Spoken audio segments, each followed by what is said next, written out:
Justice League was a film. True. Which was the latest, or the first, in a long line of superhero films. Ooh, a portent of things to come.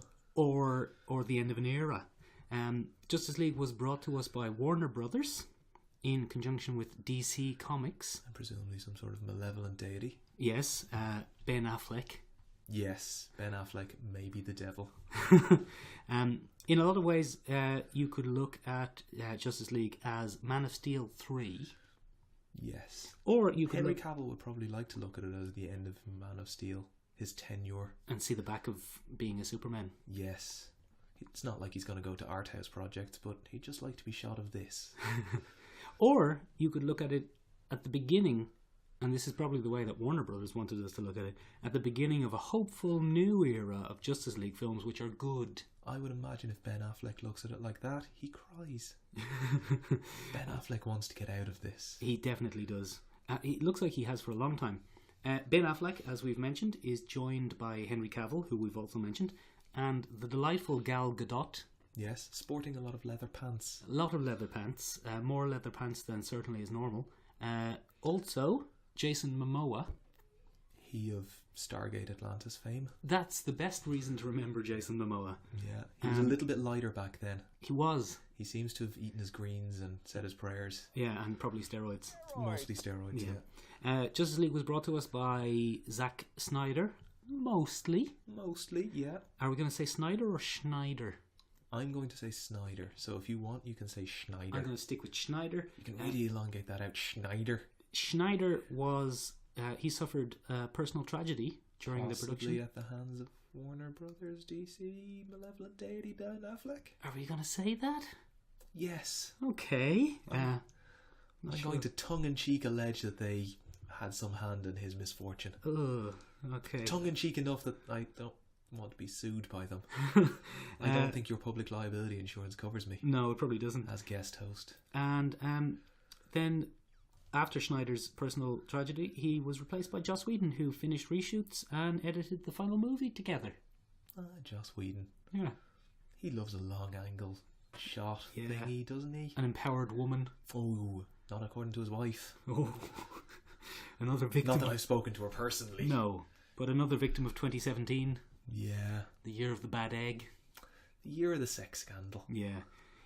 Joss Whedon, perhaps more than most of this year's bad eggs, does look like an egg with a beard. You would want to be careful. For those of you who haven't seen pictures of Mick, he looks like, Joss Whedon before he let himself go. Yeah, I'll take it. Shane? Yes. Say hello. Hello. You've replaced Ben for today. Yes, I have. As Ben is off on holiday. Or fat camp, as he doesn't want us to mention. Right, I'm going to leave that in. What did you think of the plot of Justice League? The plot of Justice League is probably going to be derided quite a lot. Mm-hmm. It's a pretty standard plot. You've got a superhero team up. Yeah. They get together. Mm-hmm. They're going to go out. They're going to have a little bit of a setback. Yeah. Probably an inspirational talk. Yeah. Another setback, but maybe mid that setback, they kind of find their groove as a team. Right. And then towards the end, they're going to start working well together as a team, and Superman's just going to come in and save the day. And the villain that they fight, will that be something complex like societal injustice, or perhaps something intractable like international border issues? Or uncontrollable weight gain because of your emotions? No, it probably won't. It'll be a villain that I can't help but think of as a heavy metal band. Yeah, Steppenwolf. Stupid name. A big grey man from space. A big grey man. An Irish man. Yeah, a fine job of an Irish man. Friend of Liam Neeson. And he kind of does it as a Liam Neeson in a way. In so far as he shows up and reads his lines? Yeah. Yeah, like Liam Neeson. Yeah. Just there for a paycheck. So you didn't hate the plot, is what you're saying? No, I thought it was a standard plot. Yeah. Most comic team-ups or anything along those lines, be it Fast and the Furious or Avengers or anything like that, that's how it works. Get together, bit of friction, learn to work together as a team, win. Gal Gadot is still there. Yeah, probably would have been more successful if it had come out 10 years ago, pre-Avengers. Probably. Avengers have set quite the high bar. Yeah. And DC don't really know what to do with it. DC also not as in control of this as Marvel would be of Avengers. That's true.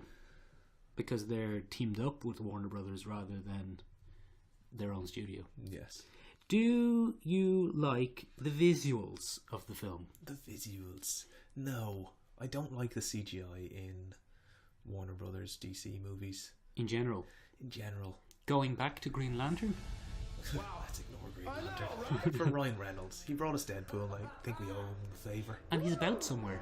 He's in Dublin at the moment. Speaking of Green Lanterns, they show up at the start of this. They do. And they tear apart this box into 3 pieces and hide all 3 pieces on Earth, despite the fact that you had a Green Lantern Corps involved that could have just taken one to space. That's a very good plot hole. That is, yeah. That is a much... me. Hold on, I've got a good gag here. That is a much deeper plot hole than that bloody hole they buried the box in. Yeah, they gave one of the boxes to the humans who buried it in the field. Yeah, not great thinking. Was there anything good about the visuals? Remember, this is a $300 million film. I could barely tell that Superman didn't have a mustache. Very good. I enjoyed the interaction between Flash and Superman when they were moving fast. Oh, the fast visuals were pretty good, actually. Yeah, I enjoyed that. Mm. What else was good about the visuals? Did you like the Flash's gangly run?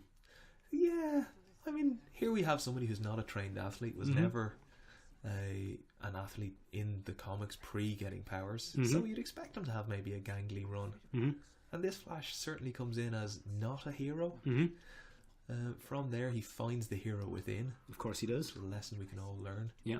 And he's probably up there with Jason Momoa as the most likeable part of the film. I like that you're calling one of them by their character name and the other one by their actor name. Yes. The only Flash actor I know is Grant Gustin. From TV's The Flash. Yes. Very good. This guy is just the Flash. He's Ezra Miller from Fantastic Beasts and Where to Find Them. Oh. He was the big spooky monster in the end of that. Big spooky. There's always a big spooky monster. What about rubber people? Yes. Superman... there are spoilers here. You Obviously, should know this at this stage. But Superman wakes up after a bit of a nap. Yeah. Using one of those box things. Yeah. And Cyborg, who... Somewhat inexplicably, really. Yeah, Cyborg has a strange relationship with the boxes because something about technology, something, plot device. You see, a lot of people thought that Cyborg was going to turn out to be one of the boxes. Oh. And that would have been stupid. But it seemed that was the way it was going. But then he just flew off and got it. Yeah. And I had it. It was in my house. Yeah, it's just sitting there. Yeah. So yeah, where was I? You were giving out about rubber people. Yes, Superman flies up and he looks all rubbery, and it's far enough away that it really feels like somebody said, "Do you want to make this look better?" And they said, "No, just make it look far away." A lot of the motion. Well, we talked about the fast motion of Flash and Superman. That looked good. Yeah, it did. A lot of the other stuff looks kind of crap. What about the shots of Wonder Woman's bottom? Lingering. CGI or real? I'd hate to ruin it on anybody by suggesting CGI. I want to live and hope that it is real. Joss Whedon would know. Joss Whedon, empowering. Yeah, empowering women's bottoms. Kind of get the feeling that maybe Zack Snyder took those shots, but Joss Whedon left them in as a guilty little pleasure. He certainly didn't edit them out. No. What could have been done better with it? What could have been done better with it? Let's say, for example, you lived in a world where you were asked to replace Zack Snyder rather than Joss Whedon.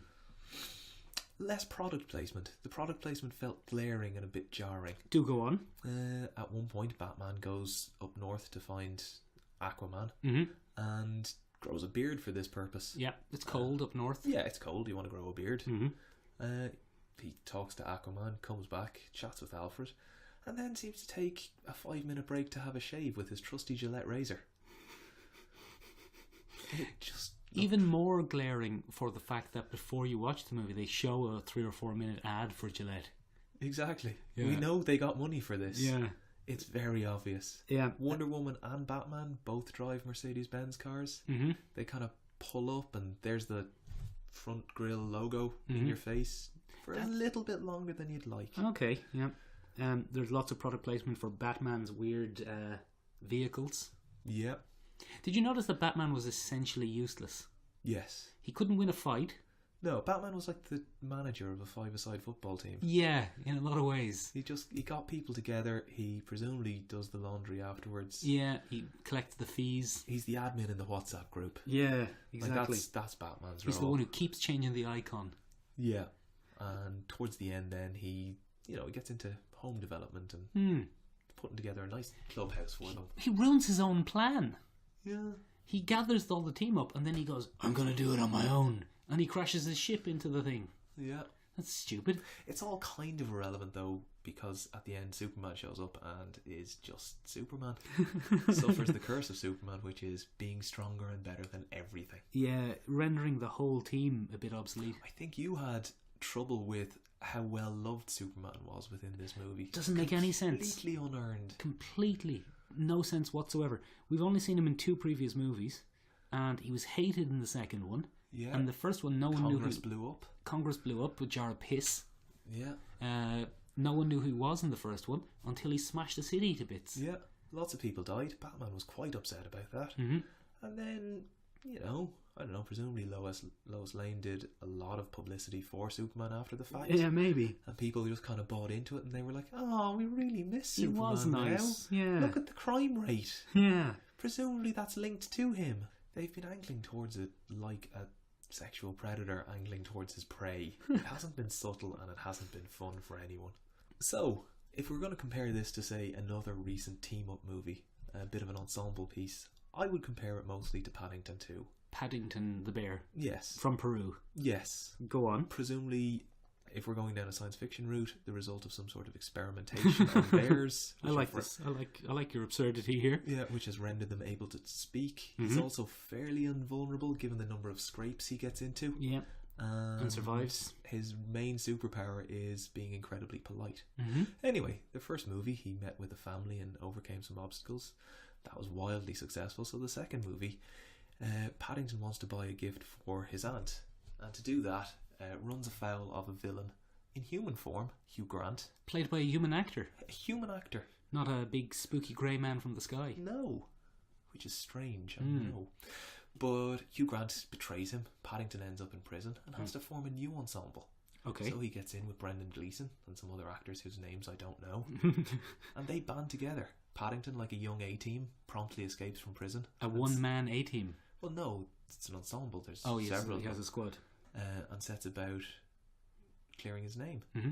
He goes out there and through the powers of being polite, likeable and sort of invulnerable to minor injuries, he does.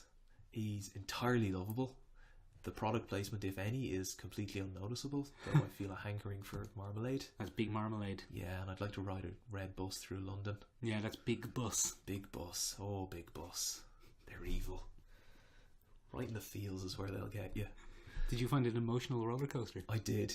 Now, it might have been the lack of sleep, it might have been the chest infection and medication, but I openly wept during Paddington, where I was emotionally dead during most of Justice League. I don't even remember the experience of seeing Justice League. I know I've seen it, but I can't remember anything about it. It's like trying to remember the taste of movie Coke.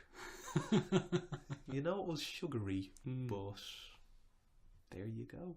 Let's leave it with that. Yeah. Okay, thanks Shane. Thanks, Mick. Bye. Bye.